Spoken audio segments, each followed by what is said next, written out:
ఆలోచిద్దాం, ఆశీర్వదిద్దాం. ఉమ్మడి నల్గొండ, ఖమ్మం, వరంగల్ పట్టభద్రుల ప్రశ్నించే గొంతు తీన్మార్ మల్లన్నకు మొదటి ప్రాధాన్యత ఓటు వేసి గెలిపిద్దాం.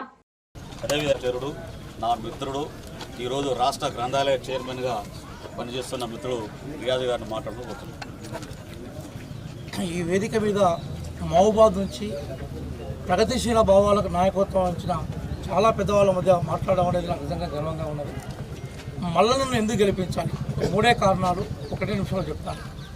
మొదటి కారణం ఏంటంటే, గత 10 సంవత్సరాల నుంచి చట్టసభల్లో ప్రజాప్రతినిధులు మాట్లాడి వాళ్ళ మాటలే చట్టాలుగా రూపొందే వాతావరణానికి భిన్నమైన వాతావరణం నెలకొంది. ఆర్డినెన్సుల ద్వారా పరిపాలన జరుగుతూ ఉన్నది. ఆర్డినెన్సుల ద్వారా పరిపాలన జరగడం అంటే నియంతృత్వాన్ని నెలకొల్పడమే. చట్టసభల్లో చాలా బాగా మాట్లాడే వాళ్ళు మాత్రమే చట్టాలు చేయాలనే వారికి మల్లన్న లాంటి వాళ్ళ గొంతు అసెంబ్లీలో కానీ కౌన్సిల్లో కానీ ఉండాలి కాబట్టి వారిని గెలిపాను. మొదటి కారణం. రెండో కారణం ఏంటంటే, భారతదేశ రాజ్యాంగానికి, రాజ్యాంగ వ్యతిరేక శక్తులకి, ప్రజాస్వామ్యాన్ని, నియంతృత్వానికి, అట్లాగే పేదలకు ధనికులకు మధ్య యుద్ధం జరుగుతూ ఉన్నది. అందులో ప్రజాస్వామ్యము, రాజ్యాంగము, పేదల వైపు గొంతు వినిపించాలంటే మల్లన్న లాంటి వాళ్ళను మనం గెలిపిస్తే తెలంగాణ మేధావులు పేదలను ప్రేమించే అభ్యర్థిని ఎన్నుకున్నారనే ఒక సందేశాన్ని భారతదేశానికి ఇవ్వగలుగుతాం. ఇది రెండో కారణం. మూడో కారణం ఏంటంటే, మనందరి యొక్క సహకారంతో ఈరోజు తెలంగాణలో కొత్త ప్రభుత్వం ఏర్పడింది. మనకి రేవంత్ రెడ్డి గారు నేతృత్వం వహిస్తున్నారు. కాబట్టి రేవంత్ రెడ్డి గారి నేతృత్వంలో ఉన్న ప్రభుత్వానికి ప్రజల మద్దతు కొనసాగుతుందనే విషయం చెప్పాలనుకున్నప్పుడు మల్లన్న గారి గెలుపు ఉపయోగపడుతుంది.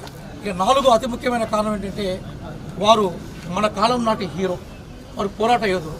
10 సంవత్సరాలు తెలంగాణ ఆకాంక్షలకు భిన్నంగా పరిపాలన కొనసాగుతూ ఉన్నప్పుడు గొంతెత్తి నిలబడి జైలుకు వెళ్ళి తన జీవితంలో తను గొప్ప పోరాట యోధుడిగా 10 సంవత్సరాల నుంచి అందరూ నిద్రపోతున్నప్పుడు సమాజాన్ని మేల్కొల్పే ప్రయత్నం చేశారు. కాబట్టి మన కాలపు యోధుని మనం గెలిపించుకున్నప్పుడు మనకు నైతిక విలువలు కానీ ప్రజాస్వామ్య విలువల గురించి మాట్లాడే అర్హత ఉంటుంది. కాబట్టి మనందరం మేధావులు అంటే, ఈ మొత్తం మన తెలంగాణలో గ్రాడ్యుయేషన్ కంప్లీట్ చేసుకున్న వాళ్ళ సంఖ్య 19%, 19%. వీళ్ళే సమాజానికి దిక్సూచిగా ఉండాలి. కాబట్టి మన ఓటు విలువ దాదాపుగా సమాజానికి ఒక దిక్సూచిగా కనిపించాలి. కాబట్టి మల్లన్న గారు ఆ దిక్సూచిగా, దివిటిగా మనకు కనిపిస్తారు. కాబట్టి మహబూబాద్ లాంటి ఒక హిస్టారికల్ ప్లేస్, ప్రగతిశీల భావాలకు నెరవేరిన ప్లేస్, బండి పుల్లల లాంటి వాళ్ళని గెలిపించిన ప్లేస్ ఇది. ఇక్కడి నుంచి మల్లన్న గారికి అధిక మెజార్టీ ఇవ్వడం వల్ల నిజంగా మనము ఒక అద్భుతమైన సందేశాన్ని ఇవ్వగలుగుతాం. ఆ దిశగా ఆలోచించాల్సిందిగా కోరుతున్నాం. సమాజంలో పత్రికలది, ఎలక్ట్రానిక్ మీడియాది చాలా గొప్ప పాత్ర పోషించే పరిస్థితి. కానీ మన రియాజ్ భయ్య చెప్పినట్టు ఆర్థికంగా కూడా చేతుల్లో ఉండదు, మీడియా కూడా వాడి చేతుల్లో ఉంటుంది. ఒక చిన్న యూట్యూబ్ ఛానల్ ద్వారా సంచలనాలు సృష్టించి ప్రభుత్వాలు కూల్చడానికి, ప్రభుత్వాలు తప్పులను ఎత్తి చూపడానికి ముందుకొచ్చిన వ్యక్తి మన మల్లన్న గారు. మల్లన్న గారి మీద ఎన్ని కేసులైన సమాజం మొత్తం తెలుసు. ఒకటే మొదలై ఈరోజు లక్షల కొద్ది అభిమానులు మొత్తం కూడా తయారు చేసుకోవడం చాలా గొప్ప విషయం. లక్షల మందిని, విద్యార్థులను కావచ్చు, మేధావులను కావచ్చు, ప్రజలకు చైతన్యపరిచిన వ్యక్తి మన మల్లన్న గారు. వ్యవసాయ రంగానికి సంబంధించిన విషయాలు కావచ్చు, లేకపోతే పారిశ్రామిక సంబంధించిన విషయాలు కావచ్చు, భూ కుంభకోణాలు కావచ్చు, 10 సంవత్సరంలో టీఆర్ఎస్ బీఆర్ఎస్ ప్రభుత్వం చేసిన ఆగడాలను మొత్తం కూడా ఎత్తి చూపిన ఏకైక వ్యక్తి ఈ సమాజంలో ఉన్నది మల్లన్న గారే. మల్లన్న గారు చూసి ఈ రాష్ట్రంలో ఉన్న ప్రతిపక్షాలు కూడా ముందుకు రావాల్సిన పరిస్థితిని నెట్టాల్సిన తీసుకొచ్చిన మల్లన్న.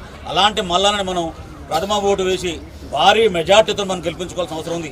ఆ రోజు అధికార పార్టీ అయిన పల్లా రాజేశ్వర రెడ్డి 100 కోట్ల రూపాయలు ఖర్చు పెట్టినా కూడా సుమారుగా 10,000 ఓట్లతోనే తక్కువ ఓట్లను ఓడిపోవడం జరిగింది. అంటే ఎంత దుర్వినియోగం చేసి మల్లన్న ఓడించే ప్రయత్నం చేసి ఈ రోజు కూడా కేటీఆర్ ఏం చెప్తాడు, మల్లన్న గొంతును నొక్కాలని చెప్పి, మల్లన్న లాంటి వ్యక్తి ఉండకూడదని చెప్పి లేనిపోయిన అవాకులు చవాకులు పేలుతున్నాడు. ఆ అవాకులు చవాకులు మొత్తం కూడా తెలంగాణ యువత మొత్తం కూడా అర్థం చేసుకుంది.